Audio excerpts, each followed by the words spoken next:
Deer guys, আজকের এই ভিডিওতে আমরা জন কিটসের ওড টু এ নাইটেঙ্গেল কবিতাটির লাইন বাই লাইন এমনকি ওয়ার্ড টু ওয়ার্ড হচ্ছে বাংলা এক্সপ্লেনেশন, ডিটেলস এক্সপ্লেনেশন করব। তো প্রথমত তোমাদের আমি জন কিটস সম্পর্কে একটু ইনফরমেশন দিয়ে নেই, তাহলে তোমাদের কবিতাটা বুঝতে অনেক ইজি হবে। তো প্রথমত দেখো, জন কিটস তিনি জন্মগ্রহণ করেছেন হচ্ছে 1795-এর 31শে অক্টোবর এবং মারা গেছেন 1821 সালের 23শে ফেব্রুয়ারি। তিনি কিন্তু মাত্র 26 বছর বয়সে টিউবারকুলোসিস রোগে মারা যান, অর্থাৎ যক্ষা রোগে তিনি মারা যান। তার মা এমনকি ভাইও এই রোগে কিন্তু মারা গেছেন। অর্থাৎ এই রোগে যখন তিনি আক্রান্ত ছিলেন তার কিন্তু তিনি ভেবেই নিয়েছিলেন যে এই রোগের আর চিকিৎসা নেই, তাকেও এই রোগেই মারা যেতে হবে। তো এই যে একটা দুঃখ, এই যে একটা মৃত্যুর যে ভয়, সেখান থেকে তিনি বাস্তবটা থেকে কিন্তু কল্পনার জগতে চলে যেতেন, যাতে এই বাস্তব জীবনের দুঃখ থেকে একটু সরিয়ে আসা যায়। তো এই জন্য তিনি এই যে ব্যাপারটা সেটা তার কবিতার মধ্যেও দেখা যায়। তো এই জন্য তাকে এসকেপিস্ট পয়েট বলা হয়। তিনি একজন রোমান্টিক এজের পয়েট। এই কবিতাটি তিনি লিখেছিলেন 1819 সালে এবং পাবলিশ হয়েছিল এই সেম এজে 1819 সালে। কোথায় পাবলিশ হয়েছিল? Annals of the fine arts, এইখানে পাবলিশ হয়েছিল। কবিতাটা যদি আমরা রাইম স্কিমকে যদি লক্ষ্য করি তাহলে তোমরা দেখতে পাবে রাইম স্কিম রয়েছে এ বি সিডিই সিডিই। এবার প্রশ্ন হচ্ছে যে ওড কবিতাটার নাম, তো ওড জিনিসটা কি এখানে? তো ওড হলো কি হচ্ছে, দেখো, ওড এক ধরনের একটা লিরিক কবিতা, যেখানে কবি কি করে তার নিজের যে দুঃখটা, ইমোশনটাকে এক্সপ্রেস করে, অথবা কি করে কোনো একটা ব্যক্তি বা কোনো একটা জায়গা বা কোনো জিনিস তাদের প্রশংসা করে বা তার আইডিয়াকে প্রশংসা করে। ঠিক তেমনি এই কবিতাতে আমরা নাইটেঙ্গেল পাখির প্রশংসা শুনতে পাবো, দেখতে পাবো। তো কবিতাটির চলো লাইন বাই লাইন আমরা বাংলা এক্সপ্লেনেশন করব। তো তোমাদের বলে রাখি, সাধারণত এই ফার্স্ট টাইম যেটা করব এখানে ছোট্ট কিছু একটু বলে রাখি যে এই কবিতায় হচ্ছে কবি বলছেন যে একটা সময় তিনি বাইরে আছেন, সেখানে তিনি নাইটেঙ্গেল পাখির গান শুনছেন এবং নাইটেঙ্গেল পাখির এত সুন্দর গান শুনে তিনি একদম মুগ্ধ হয়ে গেছেন। তিনি এত এক্সেসিভ জয় হয়ে গেছেন, যে আনন্দিত হয়ে গেছেন, যে তার মনে হচ্ছে ব্যথা হচ্ছে। এই কারণে তিনি এত আমরা যেমন কথার কথা যে তুমি এই যে পড়াশোনা করছো, এরপরে ধরো এই যে এবারে চাকরি পেয়ে গেলে, চাকরি পাওয়ার যে এত আনন্দ তোমার মনে হবে, যখন তুমি হয়তো রেজাল্টটা আউট হবে, তখন তুমি হয়তো অনলাইনে রেজাল্টটা দেখছো, তখন তোমার মধ্যে এতটা হ্যাপি ফিলিং আসবে যে চোখ দিয়ে অটোমেটিক্যালি জল চলে আসবে। এটা আনন্দের জয়, আনন্দের যে কান্না, এটা ঠিক আছে। তো তেমনি হচ্ছে এই কবিতায় কবিও বলছেন যে আমার মনে ব্যথা হচ্ছে, অর্থাৎ আমার হৃদয়ে ব্যথা হচ্ছে, সেই ব্যথাটা কিন্তু এটা কষ্টের নয়, সেটা হচ্ছে আনন্দের। তো কবিতাটার প্রথম লাইন থেকে আমরা শুরু করি। দেখো, এই যে হলুদ করে দেওয়া আছে, এখানে কালারিং করে দেওয়া আছে, এগুলো হচ্ছে টেক্সটের লাইন, আর নিচে ওয়ার্ডের মিনিংগুলো দিয়ে রেখেছি। তোমাদের যদি এরকমভাবে ভালো লেগে থাকে তো অবশ্যই কমেন্টে জানিয়ে যে নেক্সট টাইম এভাবে করব। আর যদি মনে হয় যে না, এভাবে দরকার নাই, এত হিজিবিজি মনে হচ্ছে, তাহলে আমি জাস্ট সিম্পলভাবে নেক্সট ভিডিওগুলোতে করে দেবো। তোমরা অবশ্যই সেটা কমেন্টে জানিও। আশা করা যায় এইভাবে করে দিলে তোমাদের কিন্তু অনেক সুবিধা হবে। আর আমি এই যে পিডিএফটা সেটা কিন্তু টেলিগ্রাম চ্যানেলে দিয়ে দেবো, ডেসক্রিপশন বক্সে লিঙ্ক দিয়ে রাখবো টেলিগ্রাম চ্যানেলের, সেখান থেকে তোমরা ডাউনলোড করে নিও। আরেকটা জিনিস বলে রাখি, এই কবিতাটা যখন পড়ছি এখন তোমরা অবশ্যই টেক্সট বইটাকে পাশে রাখবে এবং একটা পেন্সিলকে পাশে রাখবে, পেন্সিল দিয়ে ওয়ার্ডের মিনিংগুলো লিখে নেবে। তাহলে তোমাদের পরবর্তীতে যখন পড়বে তোমাদের অনেক তাড়াতাড়ি পড়তে পারবে এবং ইজি হবে পড়াটা। তো চলো শুরু করছি। কবিতাটা হচ্ছে, দেখো ফার্স্ট লাইন যেটা দেওয়া আছে, কবি বলছেন মাই হার্ট এক্স। এক্স মিন হচ্ছে ব্যথা হওয়া, পেইন হওয়া, তার হৃদয়ে হচ্ছে ব্যথা হচ্ছে, বলছে আমার হৃদয়ে ব্যথা করছে। হ্যাঁ, অ্যান্ড ড্রাউজি নামনেস পেইনস, এবং একটা কি হচ্ছে ড্রাউজি। ড্রাউজি মিন হচ্ছে ফিলিং স্লিপি, মানে ঘুম ঘুম ভাব হচ্ছে একটা, অথচ ল্যাথার্জি ফিল হচ্ছে। আর নামনেস ফিল হচ্ছে। নামনেস মিনস হচ্ছে কি অবশ হয়ে যাওয়া, মানে কোনো রকম চেতনা থাকবে না, এইরকম। যেমন কোনো রকম অপারেশন করলে যেমন আমাদের অবশ করে দেওয়া হয় জায়গাটা, এরকম নামনেস পেইনস এবং ব্যথা হচ্ছে। কি বলছে কবি? বলছেন যে আমার কি হৃদয়ে ব্যথা হচ্ছে, আমার একটা অবশ মনে হচ্ছে, ঘুম ঘুম ভাব চলে এসছে, এইরকম। কোথায়? মাই সেন্সেস, আমার ইন্দ্রিয়গুলোতে এরকম অবশ মনে হচ্ছে। এবার কথা হচ্ছে যে এই যে ব্যথাটা, সেই ব্যথাটাকে কি কেন হচ্ছে এই ব্যথাটা কবির মনে? তো কবির মনে ব্যথাটা এই কারণে হচ্ছে যে বলা হচ্ছে the poet feels a pain in his heart. কেন কবিতার হার্টে হচ্ছে ফিলস পেইন ফিল করছে? বিকজ অফ এক্সেসিভ জয়। তার মনের মধ্যে এক্সেসিভ যে জয় হচ্ছে, এই কারণে কিন্তু তার হচ্ছে ব্যথা হচ্ছে। হোয়েন হি লিসেন, যখন সে শুনছে the song of the Nightingale bird, সেই যখন নাইটেঙ্গেল বার্ড, যখন নাইটেঙ্গেল পাখির যখন গান শুনছে, তখন তার হৃদয়ে ব্যথা হচ্ছে। কী জন্য ব্যথা হচ্ছে? Not by any physical wound sorrow, যে অত আঘাত পেয়েছে বা দুঃখ পেয়েছে এই কারণে কিন্তু তার ব্যথা হচ্ছে না। তাহলে ব্যথাটা হচ্ছে কি কারণে? বলছে এই যে নাইটেঙ্গেল পাখির যে এত সুন্দর সুমিষ্টি মেলোডিয়াস সং শুনে তার মনে কিন্তু এত আনন্দে কিন্তু সেই দুঃখ ব্যথাটা হচ্ছে। যেমন আমরা আনন্দের কান্না করি, যেমনটা বললাম, তুমি হয়তো এই মুহূর্তে এমন একটা সুখবর পেলে যে তুমি চাকরি পাওয়ার খবর পেয়ে গেলে, তাহলে তার মধ্যে যে এত আনন্দ একটা ফিলিং আসবে, সেই রকম চোখে জল বেরিয়ে আসবে। তো সেই আনন্দটা হচ্ছে তার ফিলিং হচ্ছে। কি বলছে? মাই সেন্স, মানে আমার ইন্দ্রিয়গুলো, আমার অঙ্গ প্রত্যঙ্গগুলো, sense means organ, as though, আমার ইন্দ্রিয়গুলোতে এরকম অবশ মনে হচ্ছে, অসাড় হয়ে যাচ্ছে, আমার হৃদয়ে ব্যথা হচ্ছে এরকম। আর এই রকম যখন ফিল হচ্ছে, শিব তার মনে হচ্ছে দেখো, অ্যাজ দো, যেন মনে হচ্ছে, অফ হ্যামলক আই হ্যাড ড্রাঙ্ক, যেন মনে হচ্ছে আমি হ্যামলক পান করেছি। এবার গাইস, হ্যামলক কি জিনিস দেখো। হ্যামলক হচ্ছে একটা গাছ যেটা সাধারণত ওষুধ হিসেবে ব্যবহার করা হতো। হ্যাঁ, সামান্য ডোজ যদি দেওয়া হয় সেটা কিন্তু ওষুধ, এবং সেটা পেইন কিলার বা ঘুমের ওষুধ হিসেবে সেটা ব্যবহার করা হয়। কিন্তু যদি বেশি পরিমাণে ব্যবহার করা হয়, সেটা কিন্তু এক্সেসিভ ইউজ করলে কিন্তু তার মারাত্মক ক্ষতি হচ্ছে, এটা কিন্তু পয়জন একটা হয়ে যাবে, বিষাক্ত হয়ে যাবে। মাইথোলজি অনুসারে জানা যায় যে হচ্ছে সক্রেটিসকে সেই হ্যামলক বিষ পান করিয়ে মারা হয়েছিল।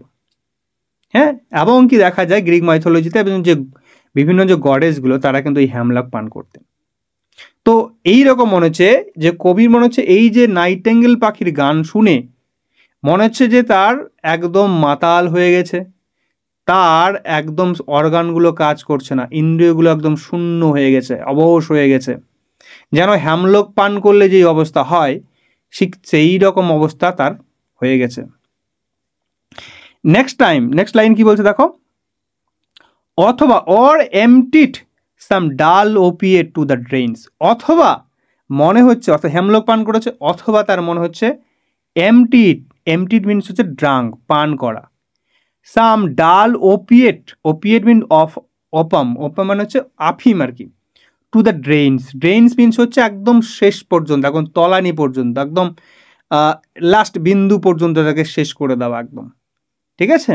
তো কি বলেছে, ড্রেইনস মানে লার্জ কোয়ান্টিটি, মানে হিউজ কোয়ান্টিটিতে বিশাল পরিমাণে সে পান করে ফেলেছে। অর্থাৎ অনেকটা পরিমাণ, একদম যদি আমরা এই যে বলি আফিমের হচ্ছে যে শেষ বিন্দুটুকু পর্যন্ত পান করে শেষ করে দিয়েছে, তাহলে এতগুলো পান করার ফলে যেই রকম সে মাতাল উন্মাদ অবস্থা হবে, তো সেই রকম তার মনের যে একদম মাতলামি হবে, মন একদম সব কিছু শূন্য হয়ে গেছে, অসাড় হয়ে গেছে। তো সেই রকম পরিস্থিতি তার হয়েছে। কেন হয়েছে? সেই নাইটেঙ্গেল পাখির সুন্দর গান শুনে এরকমটা তার মনের এই অবস্থা হয়েছে। দেখো পরের লাইনে কি বলছে, 1 মিনিট পাস্ট, অর্থাৎ ঠিক তারপরেই, ঠিক আছে, অর্থাৎ এই রকম গান শুনে এরকম পান করার ফলে যে এরকম অবস্থা হয় আমার, ঠিকই নাইটেঙ্গেল পাখির গান শুনে আমার এইরকম অবস্থা হচ্ছে। 1 মিনিট পাস্ট, অর্থাৎ তারপরে মুহূর্তেই আমার এইটাও মনে হচ্ছে, অ্যান্ড লিথি ওয়ার্ডস হ্যাড সাঙ্ক, অথবা যেন মনে হচ্ছে আমি লিথি নদীতে ডুব দিয়েছি। সাঙ্ক মিনস হচ্ছে ডুব দেওয়া। তো এবার গাইস, লিথি জিনিসটা কি দেখো, লিথি হচ্ছে একটা গ্রিক মাইথোলজিক্যালি অনুসারে একটা নদী, যেই নদীতে কি হলে বলা হচ্ছে এই নদীটা কিন্তু পাতালপুরীতে থাকে, অর্থাৎ পাতালের নিচে হেডসে থাকে গ্রিক মাইথোলজি অনুসারে।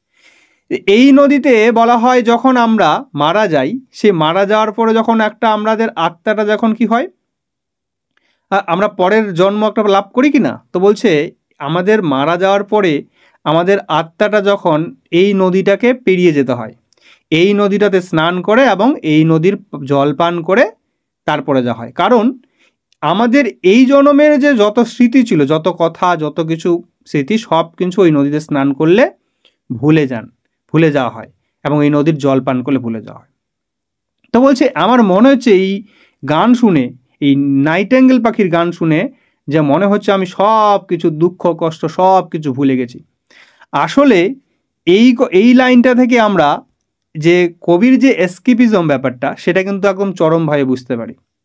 দেখা যাচ্ছে যে বাস্তব জীবনে জন কিটস কিন্তু তার জীবনে কিন্তু রোগ পীড়ায় সবসময় জর্জরিত ছিলেন। তিনি কিন্তু এই যে রোগ, তিনি জানতেন যে এই রোগ তার সারবে না, এই রোগ তাকে মারবেই। তো বলছে কল্পনার জগতে তিনি কিন্তু একটু স্বস্তি চেষ্টা করতেন, স্বস্তি খোঁজার। তো বলছে এই রকম আমি এই নাইটেঙ্গেল পাখির গান শুনে দেখো, বলছে আমি এরকম শূন্য হয়ে গেছে, অর্থাৎ বাস্তব জীবনে যে দুঃখ কষ্ট সেগুলো কিন্তু ভুলে যেতে যাচ্ছেন এই নাইটেঙ্গেল পাখির গান শুনে। আর এই জন্য বাস্তবতাকে যে সমস্যা সেইগুলোকে এস্কেপ করে, সেগুলোকে পার করে সে কিন্তু কল্পনার জগতে ভেসে যাচ্ছে, সেটাকে বলা হচ্ছে এস্কেপিজম। তো এই জায়গাটাতে এখানে ভালো করে আমরা বুঝতে পারি। নেক্সট লাইন দেখো কি বলছে, দেখো, it is not through envy of the happy lord. তো কি বলছে, এটা কিন্তু ইট ইজ, ঠিক আছে, নট থ্রু এনভি মানে ঈর্ষা করা, হিংসা করা, জেলাসি ফিল করা। এনভি মিনস হচ্ছে জেলাসি করা। অফ দাই মানে তোমার, এটা আর্কাইক ফর্ম, দাই বলতে এখানে নাইটেঙ্গেলের কথা হচ্ছে, হ্যাপি লর্ড, ঠিক আছে। তো বলছে তোমার এই এত খুশিতে আমি কিন্তু ঈর্ষা ফিল করছি না, আমি হিংসা করছি না। বাট পরের লাইনে কি বলছে দেখো, পরের লাইনে বলছে but being two happy in thine happiness. তো কি বলছে কবি, বলছে আমি তোমার ওই খুশিতে আমি ঈর্ষা ফিল করছি না, আমি জেলাস ফিল করছি না, বাট বরং আমি কি করছি, টু হ্যাপি, অনেক খুশি অনুভব করছি, ইন দাইন হ্যাপিনেস, তোমার খুশিতে আমি প্রচণ্ড খুশি। কবি বলছেন যে তুমি যে এত সুন্দর গান করছো, তুমি এত সুমিষ্টি গান করছো, তোমার এই যে খুশি, সেই খুশিতে আমি কিন্তু অত্যন্ত খুশি। যে তুমি যে এত সুন্দর গান করছো তার জন্য আমি তোমাকে হিংসা করব, এটা এরকমটা কখনোই নয়। তো সেটাই বলছে এখানে, বলছে দেখো, the poet says that he has been the exceedingly happy hearing the melodious and joyous song of the nightingale. এই নাইটেঙ্গেল পাখির সুন্দর গান শুনে সে প্রচণ্ড খুশি হয়ে গেছে। নেক্সট লাইন দেখে বলছে, দ্যাট দাও, যে তুমি কি করো, লাইট উইংস মানে হালকা পাখনাওয়ালা পাখি। তো এই নাইটেঙ্গেলকে কি বলছে, তুমি এক হালকা পাখনাওয়ালা পাখি, অর্থাৎ তোমার ডানা খুব পাতলা। এর মানেটা কি হচ্ছে, যে তুমি light wings of the Nightingale যে হালকা পাখা সেটা বলছে। অর্থাৎ এর ফলে কি হয়েছে, সে as a result the bird having light wings can fly easily swiftly. তো অর্থাৎ এই যে হালকা পাখা হওয়ার কারণে সে কিন্তু ইজিলি এক জায়গা থেকে অন্য জায়গায় দ্রুত উড়ে যেতে পারে। তো সেই জন্য সেই নাইটেঙ্গেল পাখিকে কি বলা হচ্ছে, যে লাইট উইংড, অর্থাৎ হালকা মানে পাতলা ডানাওয়ালা পাখি, অর্থাৎ তুমি এক মুহূর্তেই তুমি এক জায়গা থেকে অন্য জায়গায় যেতে পারো। আর কি বলেছেন, ড্রায়েড অফ দ্য ট্রিজ, অর্থাৎ এই যে পাখিটা কিন্তু গাছে গাছে যেহেতু উড়ে বেরিয়ে এবং লুকিয়ে লুকিয়ে গান করছে, তো সেই জন্য বলছে এই পাখিটাকে কিনে আবার ড্রায়েডের সঙ্গে তুলনা করেছে। গাইজ, ড্রায়েড কি হচ্ছে, ড্রায়েড হচ্ছে দেখো goddess of trees are forest. তাকে গ্রিক মাইথোলজিতে এই ড্রায়েডকে বলা হয় যে বনের বা গাছের দেবী বলা হয়। তো এই নাইটেঙ্গেল পাখিকে তিনি বলছেন এই বনের দেবী বা গাছের দেবী। কারণটা কেন, যে তিনি গাছে গাছে মুহূর্তের মধ্যে দ্রুত কিনে এক জায়গা থেকে অন্য জায়গায় ছুটে বেড়াতে পারেন এবং আড়াল থেকে লুকিয়ে লুকিয়ে কিন্তু তার সুন্দর সেই সুমিষ্টি গান শোনা যায়। মানুষ কিন্তু সেই পাখিটাকে সহজে দেখতে পারে না, দৃষ্টির গোচরে আসে না, কিন্তু তার গান এত সুন্দর দেখা যায়। যেমন বনের দেবী যেমন তার সৌন্দর্য দিয়ে বনকে সৌন্দর্য করে রেখেছেন, কিন্তু বনের দেবীকে দেখা যায় না, ঠিক তেমনি পাখিটাকে বলা হচ্ছে তোমার সুন্দর গান শোনা যায় কিন্তু তোমাকে দেখা যায় না। পরের লাইন কি বলছে দেখো, ইন সাম মেলোডিয়াস প্লট।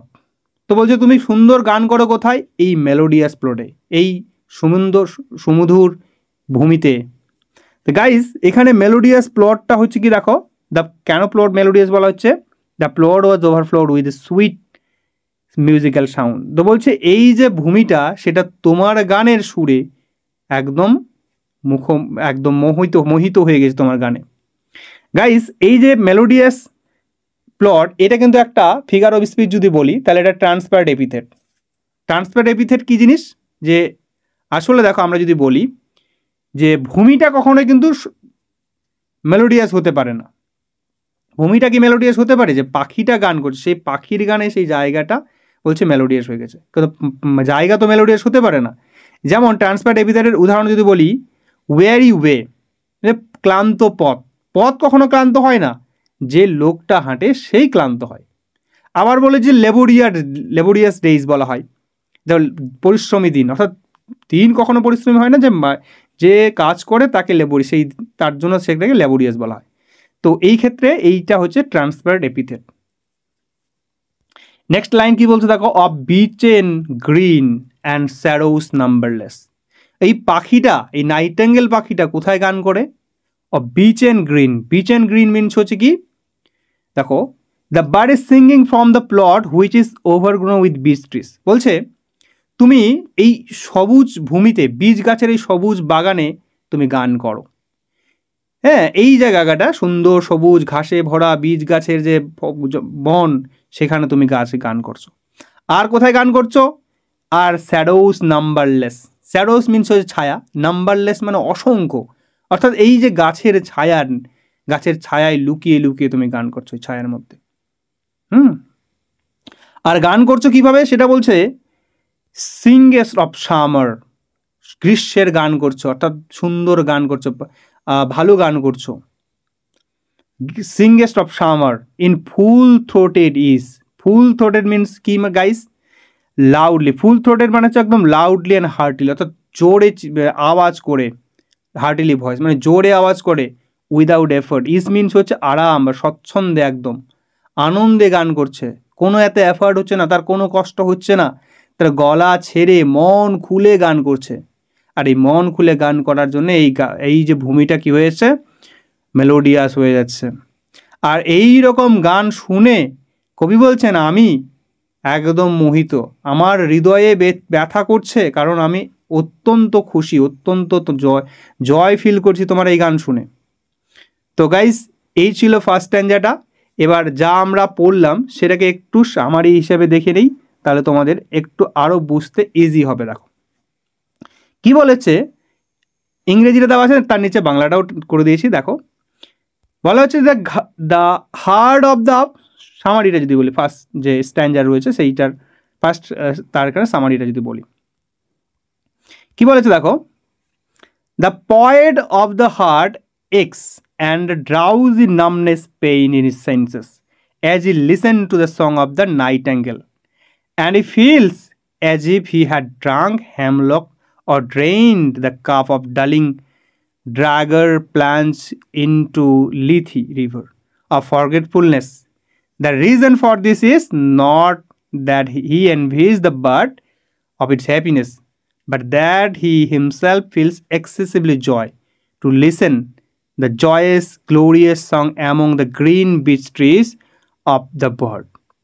দেখো গাইজ বাংলাটা কি অনুবাদ করে দেওয়া আছে, দেখো এটাই বলা হয়েছে, ওটাই বাংলাটা অনুবাদ করে দেওয়া আছে। দেখো কবির হৃদয়ে ব্যথা অনুভব হচ্ছে, হয় কেন হয়? বলছে তার ইন্দ্রিয়গুলো অবশ অসাড় হয়ে পড়েছে, যেন সে নাইটেঙ্গেল পাখির গান, যখন সে নাইটেঙ্গেল পাখির গান শুনে তার মনে হয় যেন সে বিষাক্ত হ্যামলক পান করেছে, ঠিক আছে, বা কোনো ঘুমপাড়ানি মাদক খেয়ে বা ভুলে যাওয়া লেথি নদীতে সে স্নান করেছে, ডুব দিয়েছে। তবে এর কারণ এই নয় যে সে পাখিটির সুখ দেখে সে ঈর্ষা করছে, জেলাস ফিল করছে, বরং সে নিজেই অতিরিক্ত আনন্দে ভরে গেছে, তার পাখিটির আনন্দময়ে নিজেও আনন্দিত হয়ে গেছে এবং মধুর গান শুনে যা সবুজ বীজ গাছের মধ্যে বাজছে। তো গাইস এইটাই ছিল ফার্স্ট স্ট্যাঞ্জা। পরের স্ট্যাঞ্জাটা পরে দেব, যেহেতু একটা ভিডিওতে এটা বিশাল বড় হয়ে যাবে ভিডিওটা। তোমাদের যদি ভিডিওটা ভালো লেগে থাকে অবশ্যই লাইক করে দিও, আর কমেন্টে জানিও এই রকম ওয়ার্ডের মিনিং করে করে নেক্সট পার্টগুলো যে স্ট্যান্ডাগুলো সেরকম কি দেবো নাকি সিম্পলভাবেই দেবো, তোমরা অবশ্যই কমেন্টে জানিও। আর কেমন লেগেছে সেটাও জানিও। আর এইটা পিডিএফের যদি তোমরা পেতে চাও তাহলে অবশ্যই টেলিগ্রাম চ্যানেলে জয়েন হয়ে যাও, আর আমি সেখানে দিয়ে দেবো এই পিডিএফটা। তাহলে থ্যাংক ইউ।